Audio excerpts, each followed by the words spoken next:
sir. Update ko lang kayo sa status. Ha? Hindi. Ito yung tirado sa kabila. Ay, kalate? Oo, kalate. Tapos na. So, full charge na kami sa... Ha? Yung isa. Yung pa may laman. Oo, may laman. Oo. Yan, so full charge na kami ngayon. So yung amperahe natin ay 42 amperes. So ang max nito ay 4 amperes max. Ayan, so start na tayo ng pre-cooling at testing ng ating mga unit. At simula na sa dulo hanggang dito. So doon hanggang full charge na kami.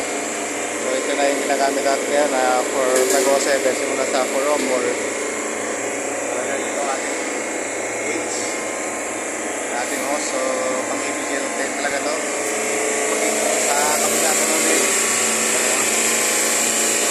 Yung ginagamit natin natin. So kung may pera tayo, bibili tayo ng mga ganitong quality talaga na ng mga gauge saka yung mga hose.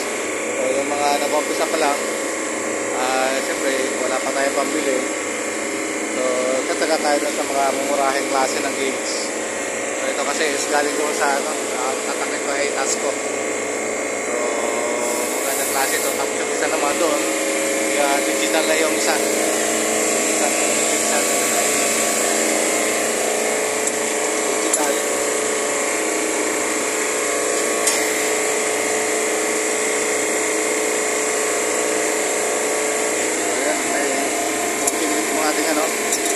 Counting liquid ng ating king valve.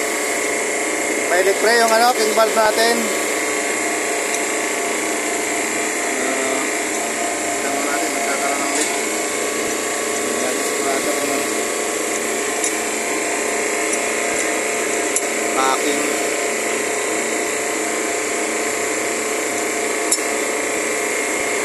Ayan. So may high na natin.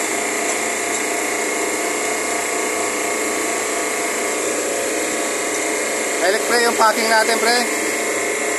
Ha? May leak yung packing ng ano? Packing? Oo. May kutan? Hindi na mahigpitan. May ka talaga maliit.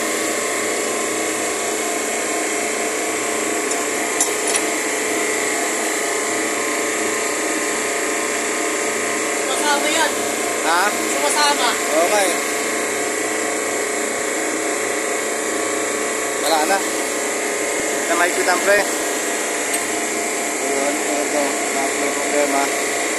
At mahilig yung ating packing. Ano pa rin pre? Ha? Ano pa rin kaunti? Pag sinarado yan ng kulopin, ay pinolopin nyo, dilig yan. Mamaya palagay natin. Ipitan lang ulit natin. Nakakarga kasi kami na po 4 charge.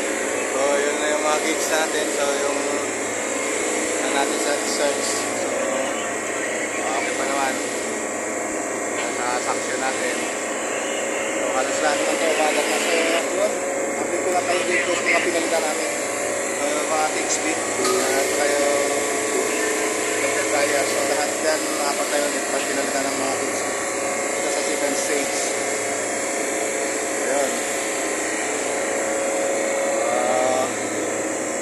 Tabayan nyo kung ano na kalalabas na ito, kung maganda ba yung temperature na ipapato ng 507 versus yung sa ating refrigerant na 404. Ayun. Sabay kami ngayon nagkakarga dito sa dalawang unit. Doon sa naunang dalawa, sabay din kami doon para balance yung ng temperature. So yung dalawang nauna doon ay matter na. So ito na lang dalawang nandito sa uli yung orders namin. So salamat mga boss at mga sir. Kalati na. Ha? Apat kalati na pero wala pa sa akin sa yung ano. So starts serbahan natin. Kaya natin baka mamaya may kung okay lang naman yung compression niya, na problema yan eh. Ayun, so nakaproblema yun sa ating mababa yung discharge. Malamig pa kasi yung panahon, so hindi pa namin makuha yung tamang discharge. mamaya. So, Pinaapirayo mo dyan? 42 pa lang siya, pre. Ha? 42. 42? Oo. Ito 28 lang. 38 lang. Kaya, Kulang pa to. kulang pa yan. Bakit kailangan? Baka nagkakalit mo ano? Oo nga, baka nagkamali ng karga yan. So yan, maraming salamat boss at mga sir. Mga makapangkas at mga kaprio. Sa akin,